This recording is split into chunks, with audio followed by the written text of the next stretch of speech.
Welcome, aromatherapy enthusiasts, to another episode of Vetiver Vibes, your trusted source for all things aromatherapy. I'm your host, Nikki Fraser, and today we're going to take a delightful journey back into time to revisit one of our most cherished and informative episodes. In the world of aromatherapy, carrier oils are like the unsung heroes, quietly supporting and enhancing the magic of essential oils. They provide a nurturing embrace, allowing pure essence of botanical wonders to work their wonder on our mind, body, and spirit. Today, we're re-releasing an episode that dives deep into the heart of this often overlooked aspect of aromatherapy, lipid oils, with our guest, Susan Parker. This episode originally aired on January 24th, 2023. Enjoy this replay. Welcome to the Vetiver Vibes podcast. We're your hosts, Nikki Fraser and Rachel Dean, certified clinical aromatherapists. We are excited to have you here on today's episode where you know that you'll get the best essential oil scoop. This episode is brought to you by Essentria, a leading online school for aromatherapy. If you want to learn more about Ayurvedic Indian head massage, check out the courses at www.schoolofessentria.com.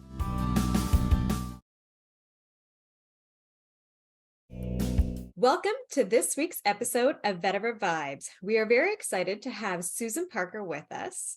Susan is trained as an herbalist and became very interested in infusing plants in oils, but because there wasn't much information on the oils, she began to focus on them with a little help from a friend who is a chemist and was able to clue her in on the fatty acids.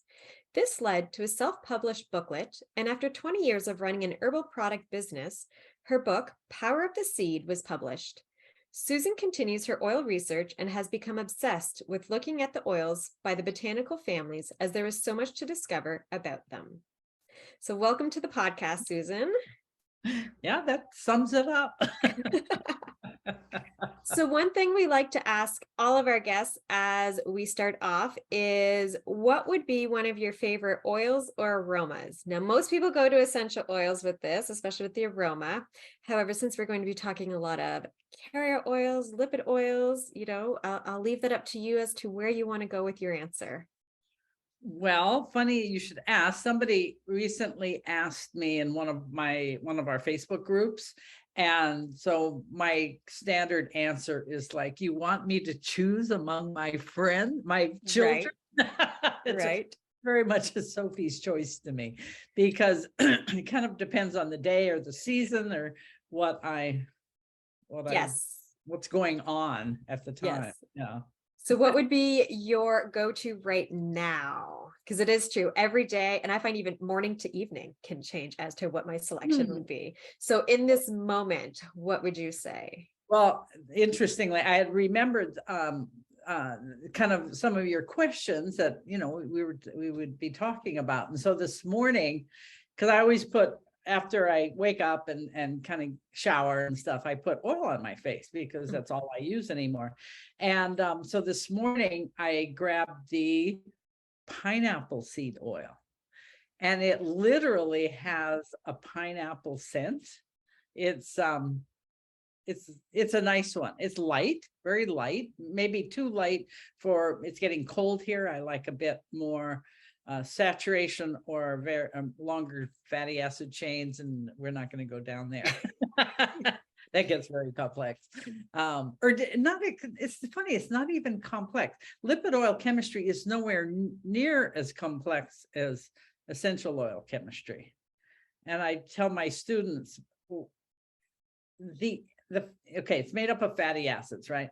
And which are triglycerides, but the fatty acid, the ends are always the same. And what happens is in between there. And if you just learn all the different permutations of the different fatty acids, you kind of got it.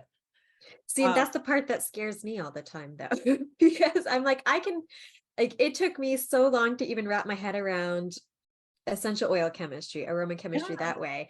And I remember, I have your book here, and I still look at it all the time when I'm looking for the information on it, because I'm like, it's not something that sticks in my head.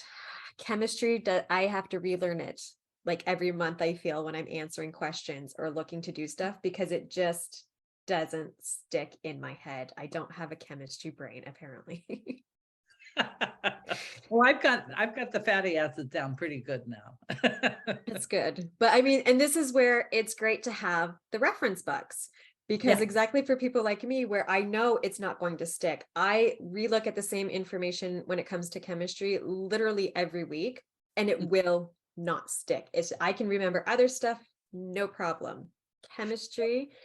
And this is where, like, I have my notes, I have databases on my computer, I have books that I'm referencing, because it's just not stuff that will stick. And this is why I feel it's so important to have these reference books for you to Yeah. sharing your knowledge, because we need to have that to be able to look up.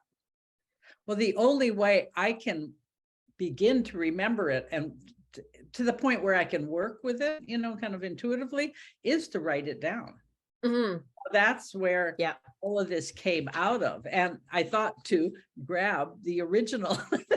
This was a little self-published. This is That was your little booklet. I was gonna say, when did you come out with that? 2002. Okay, wow. Okay, so it's been 20 years. 20 years, yeah. Yeah. Yeah. Awesome. You've come a Yeah. long way in 20 years then. I know. I mean, when the real thing kind of, that was kind of fun, and it made me pay more attention and really, Oh, because this I could change and yeah. and do forever, so. No, absolutely. So Yeah. I'd love for you to share. I know we talked a little bit about it in the bio, but how did you really get into the carrier oils? Like, was there something beforehand, or even what made you want to stay in the carrier oils? Because they are a huge part of aromatherapy. Were you using a lot of aromatherapy before that? Just kind of, if you can expand a little bit on that. I never did. That's 20 years. So at least 35 years ago is when I did my herbal apprenticeship and got into it. Started when we started doing the infusing and the tinctures and all of that. And infusing plants and oils was just like, it was so cool, but there wasn't there wasn't much information. I'd have to go to supplier content on the internet, look at palm oil, and some supplier might have some good information. And it was sort of from catch as catch can. I was making soap, and that's where my chemist friend helped me what happens when oil becomes soap. And it's still really magical, It is. it just switches out the sodium hydroxide for I don't know. I mean, I have to go look at my notes to show you what happens, because I made notes that, back then. And so it really there wasn't enough information. So I just started collecting it. I have this big, thick binder of all those supplier notes, or if I'd be at the natural food store, they'd have a omega-3 fatty acids. And so I'd grab all those little sheets, remember, people used to do that more before the internet kind of took over everything. Absolutely. But so all of those, it was just building information so that, I had it in one place. I could go look something up. Mm-hmm. So, and I still use the power of the seed. Like if I want to know, like, how many double chains in that fatty acid, and I still use it, although it's kind of it's old now though. What year did it come out again? That one. 15. This one was 15? 2015. Yeah. So okay. So I just kept going after that. And we have the 4 courses and a membership. And so every month in the membership, I'm kind of looking up something new, or somebody asks me a question. And so we cover that. So what is your membership about? Can you expand on that? Only lipid oils. Yeah. And I've done monographs on individual oils. For a period of time, I was really interested in the different colors, red oils, green oils. Where do they come from? What are the compounds? So I got very interested in the other part. So just a little mini tutorial on lipid oil. They are made up of like 98% lipid fatty acid compounds. And those fatty acids are 3 fatty acids joined by a glycerol molecule. So that's the triglyceride you hear about. And that's the major amount of all oils. I mean, some have a higher on fatty acids, some are a little bit lower, but it's all up around 90%, 95% or more. And that other tiny part is where any scent is, like my pineapple seed oil I used this morning, and but scent and taste, like the difference between cocoa butter and olive oil. Cocoa butter is an oil; it's just solid, and vitamin E, the tocopherols, and the color, and the everything else is in this really small percentage. And people kind of say, oh, well, there's not enough there to do anything. But if you see a really red oil, you're going, yeah, that's not insignificant. No. It would be a small percentage, but you can't use it all. You have to dilute it because it's so red or so something else. No, and well, that makes me think of, so because you're talking about diluting, and a lot of people look surprised when we always suggest, like, blend your carrier oils, blend your fatty oils. And they're like, we can do that? Yes, they each have their own benefits. Blend them. And it does. And people are like, oh, like they just seem so surprised. Like it's a great new concept. Come over into our camp and right. Yeah, right now, this is going to be shown much later, but we have a facial oil course where it's about blending oils, for facial for benefits. So that'd be nice. But so all these well, and one of the first things I teach, because everybody says carrier is only a description. It's not. You're using fatty. I like that, or lipid. I try to alternate, but it's hard because in the aromatherapy world, it's just carrier oils is a easier term to use, but it's lipid oils, it's fatty oils, is probably the better term for it then. Yeah, because, well, it's like some of these really red oils, like a buriti is super red. It wouldn't be a good carrier because you have to blend it. So it's not, carrier is a description, like there's so many. Yeah. No, that makes sense. Yeah. So because most of our audience are aromatherapists or wanting to be aromatherapists or just using essential oils mostly in general, can you kind of talk a little bit on the importance of using carrier oils, lipid oils, fatty oils with essential oils themselves? Because this is something that not our clinical aromatherapist, not our certified aromatherapist, but a lot of people who are sometimes coming into using essential oils who are like, do I really have to use them? And we're always like, yes, you do. Absolutely. Please always dilute. They're way too strong. I mean, 30 years ago, I would play around with putting some lavender on and like, even lavender, which some people like to use neat. And back in the day, it was kind of accepted for a while, probably not anymore. And eventually you just get sensitized to the volatile compounds. They're wonderful, but they also can be much too much. And so what the carrier oil can do is just diluted and spread out its the volatility that can be harmful in a concentrated way. It cuts down on any harm that could happen from just too much, going too deeply into the skin. Well, and the other thing too is what I like is when you're adding in the fatty oils, you're able to spread the essential oils on a larger amount. Well, yeah. And this is where, like, a lot of people, I remember a few people who used to just add like little drops down their arm of just the essential oil and spread it neat that way. And I was like, oh my gosh, please don't do that. And it was like, no, all you need is this way, like one drop in a tablespoon of your fatty oils, and then like that'll spread your entire arm. So I mean, Yeah. it makes the essential oils last longer for you to use, and it's way safer to apply Way them to the body. Well, Way the safer. fatty oils actually help the skin, because the skin is made up of fats and waxes and phospholipids and this whole.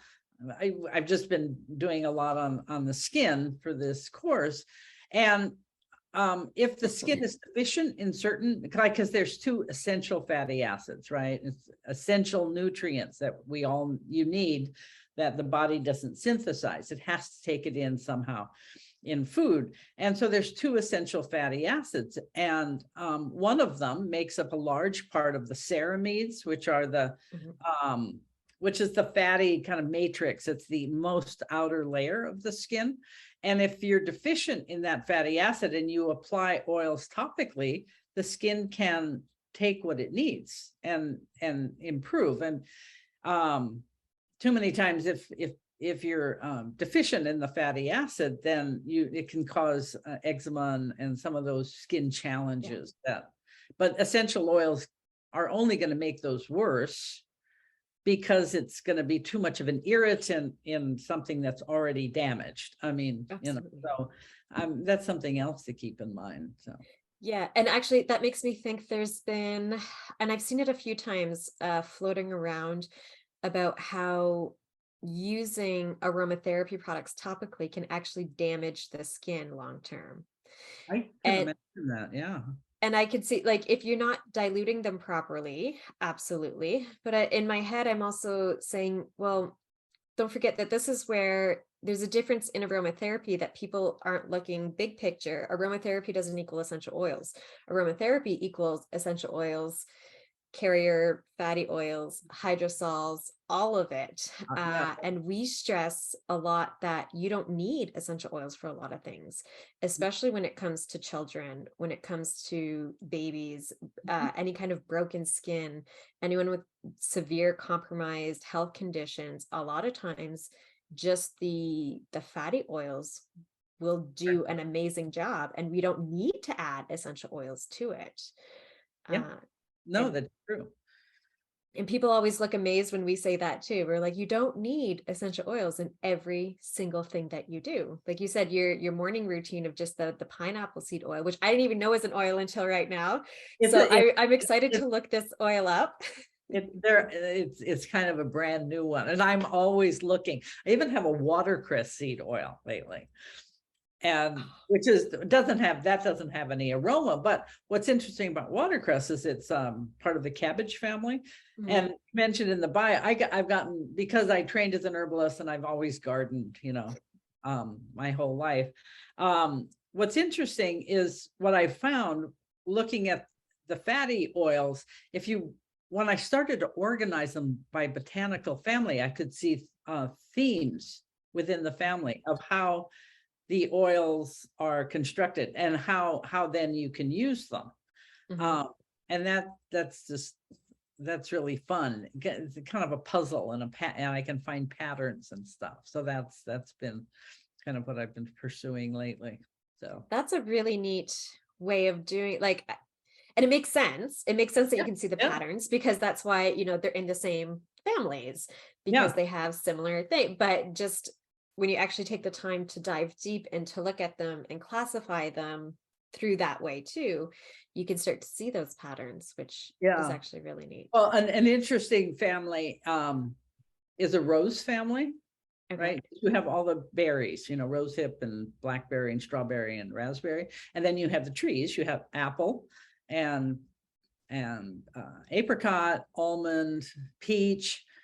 And what happened was, when I first, because I do a lot of pie charts for my courses, and it helps, it's a visual way of just getting a snapshot of something.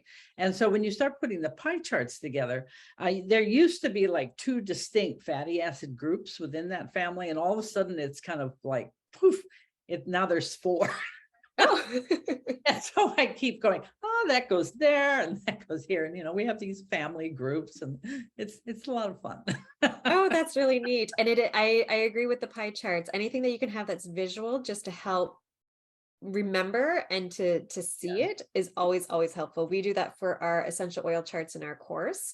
Oh, We have nice. tables for the fatty oils to show different things that are similar and that type of stuff.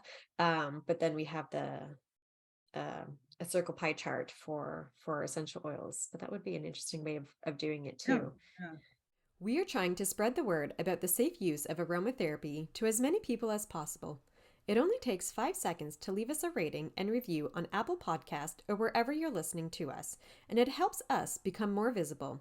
We appreciate your support.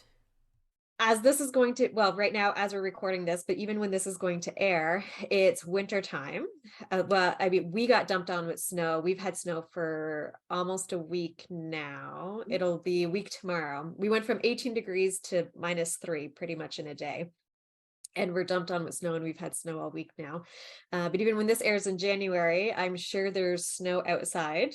So do you have any recommendations on what kind of oils would be better to use for the winter months? Because that's when a lot of people have dry skin. I know my youngest has horrible dry skin in the winter. And we're always making body butters and Yeah. whips balms and different things for us because him and I have dry skin. But Yeah, definitely. Back to the cabbage family is a good one because of the nature of the fatty acid chains. They're kind of long. They're called very long. They're 20 carbons and longer, which makes a difference between, anyway. But so Abyssinian would be a good oil. Meadow foam is not actually in the family, but it has very long chains, jojoba. So you have these 20 plus carbon chains that are going to be protective. Then use those as a base and then add other little oils that you might want to include in that. Those are all good ideas. okay, so the longer the chain for the Yeah. winter months will be more nourishing for the skin right now. Yeah, it's just more protective. And they're mono unsaturated usually, but another really nice oil that I love is Prakashi, Okay. Praxi.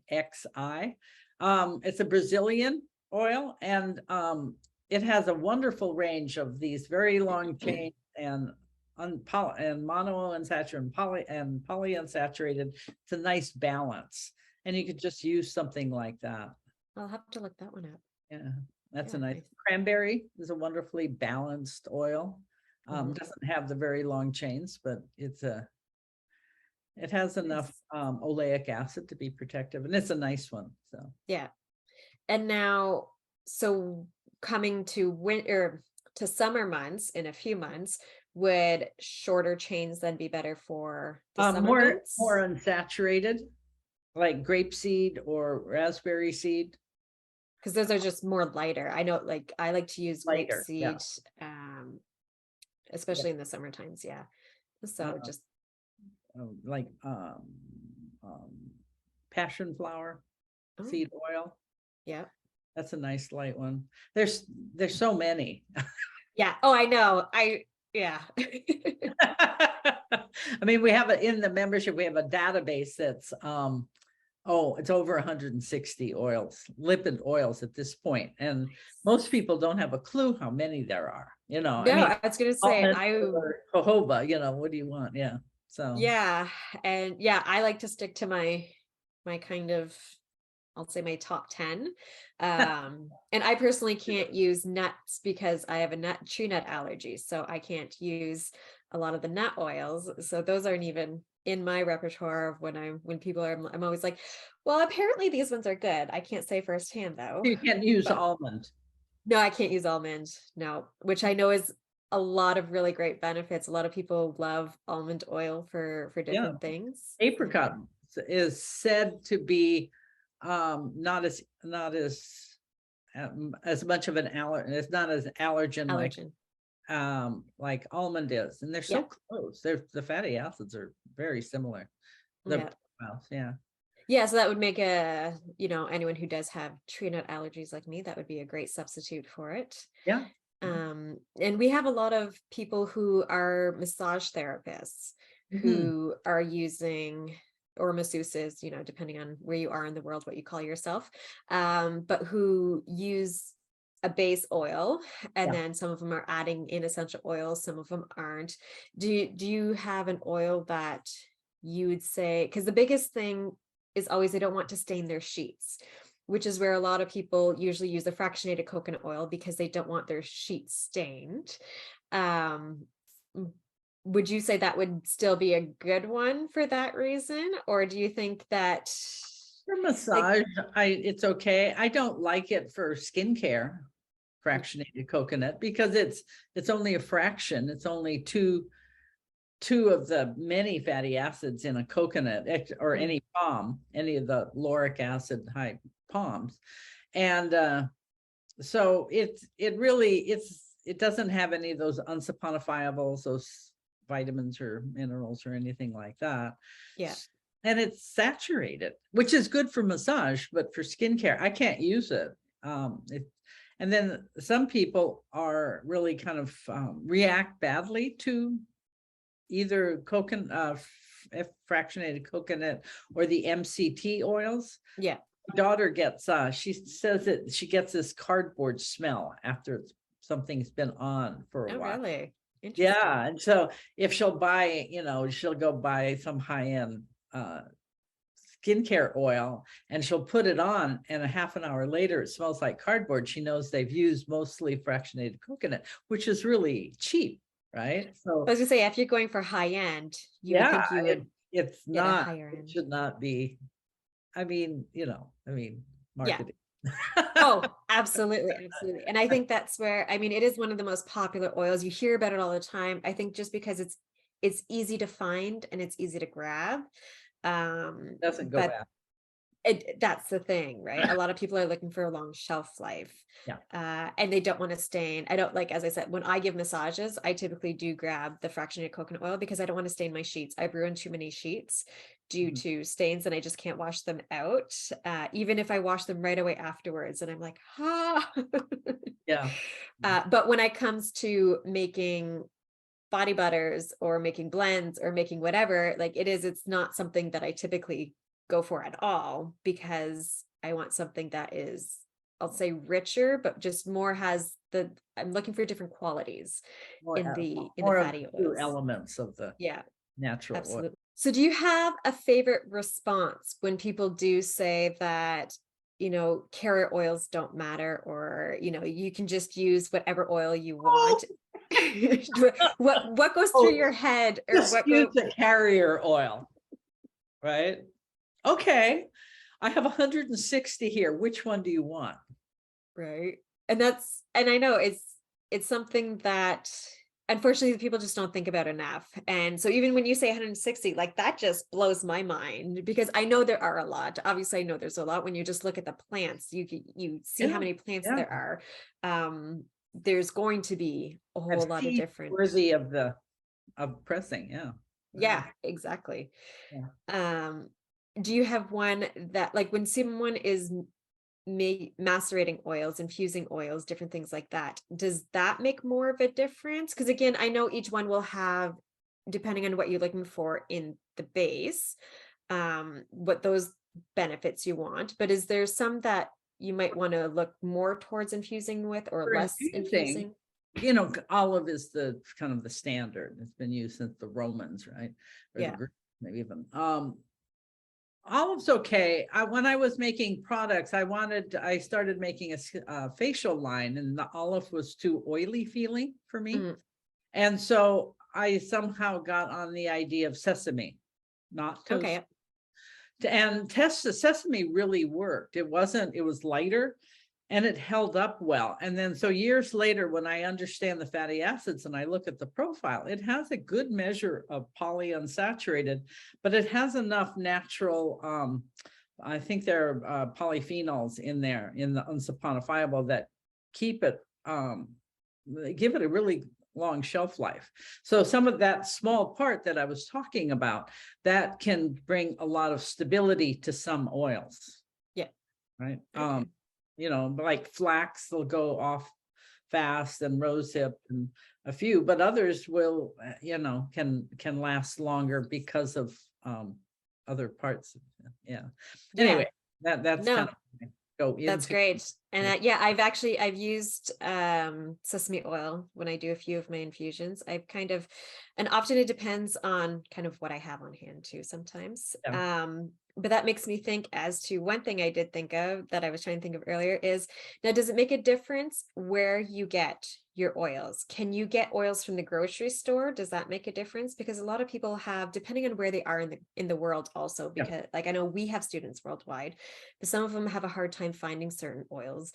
Now, whereas some of them, like you can find olive oil in grocery stores, sesame oil, almond oil, even hemp oil. Like there's so many oils now in the grocery store. Does that make a difference, or do you want to It's a look somewhere perfectly else? reasonable place. The oils for cooking tend to be more refined. Mhm. I mean, certain types of suppliers are going to specialize in unrefined oils for natural skincare formulators. Yeah. But the grocery, I recommend when people are starting out, go to the grocery store. If you don't like how it feels on your skin, then you can cook with it, That's true. If- It's not wasted. The only thing about grocery stores, one, they like avocado oils, usually, it's a kind of a new thing at the grocery store, and they're usually have no color at all, or just a very pale yellow, but you can get very green olive oil that's unrefined. Okay. I was gonna say mine's always green, but maybe because I get the organic. Yeah, maybe like Costco, I Yeah. sometimes they have great big bottles of avocado oil, and has no color Oh, essentially. okay. Okay. Very refined, which is, Yeah. there's nothing wrong with it, and it could be a good base. It could be a good massage base because it's high in oleic acid, which is mono. And but the only thing about grocery store is, like, read your labels, because toasted, lots of oils are toasted for flavor, like the sesame, like for Yeah. Asian cooking. But I've seen almond and pumpkin toasted and walnut toasted. So go ahead. So just make sure it's not toasted. Okay. And so what would that Well, change the compound of it, I would not assume? really, but Or it makes it smell. I mean, you're going to smell okay. like food. That's true. And it's going to compete with this. If you're an aromatherapist, it's going to compete with your scent. I don't know. There's nothing wrong with it. If you wanted, I mean, there's no reason with trying, if you want to feel sesame oil, you can try a little toasted for the Yeah. feel, but I wouldn't Yeah. want to wear it through You don't want to smell like sesame all day long necessarily, like because an the aroma is more there. dim sum or something. I don't know. Just a little treat for later. It's all good. Yeah. No, So that is great. they're different. You're going to find different things, and just read labels really carefully, and so Yeah. you know what you're getting. So. Yeah, absolutely. No, that's great. Thank you. So before we end, do you have any last recommendations or things to look for or wisdom to share? Just kind of any last words? Um, yeah, there are lots of carrier oils, and so you don't need to say just use the carrier oil, or they're all the same. That I kind of make a joke of that in some of the beginning of some of my courses. So if you thought that, you won't by the end. No, explore all the possibilities and All- blend them together. You don't need to just use one either. yeah, yeah. If one is too heavy, then bring a lighter one in and mix Right. them. Yeah, absolutely. Great. And so if someone wants to connect with you, you've talked about your membership, you've talked about your couple courses. Where can people find what courses you're offering? Where can people find your amazing book, or just get in touch with you wherever you are? If you want to share those places, and we'll have them in the show notes also, but if just, Okay. Well, the book can be found on Amazon. I yeah, mean, it's pretty, and I think there's a Kindle version. But then also lipidoils.com and in there, my daughter's my partner, and she's done a wonderful job. We have blog posts in there. We have kind of a description of the courses and the membership, and just kind of general information about lipid oils. And then when we have courses, she'll put a banner up for whatever is opening soon. So it's just that's really the place to go. I do have also a website, susanmparker.com, but we're kind of moving away from that to kind of bring her in. Okay, great. It's about mom. Yeah. And you're on social media too, aren't you? Yeah. Okay. The Facebook group, Lipid Love. Yeah. And in there, you have to answer a couple of questions, and we ask you not to discuss essential oils because they are covered so brilliantly elsewhere. And this is the only place where it's only lipid oil. So that's the only No, that's great. Yes. And there's lots of comments in there. 9,000 people now. So nice. Awesome. And then are you on Instagram also? Yeah. I'm not sure if it's lipid oils or susanmparker.com. All right, we'll find it. And I think we've got it. If we all right. And there's a YouTube channel. I think all the little the little icons are in the lipidoils.com. Okay. So.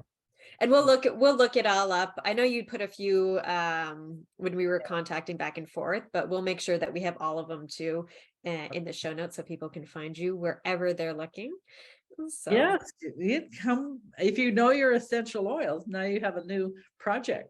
Come on. Right. And they're crucially important as an aromatherapist. You need to know carrier oils for safety, which is what we are always stressing about, is being a safe aromatherapist, informed aromatherapist. And you can't do that without having proper carrier oils, without having proper lipid oils, fatty oils.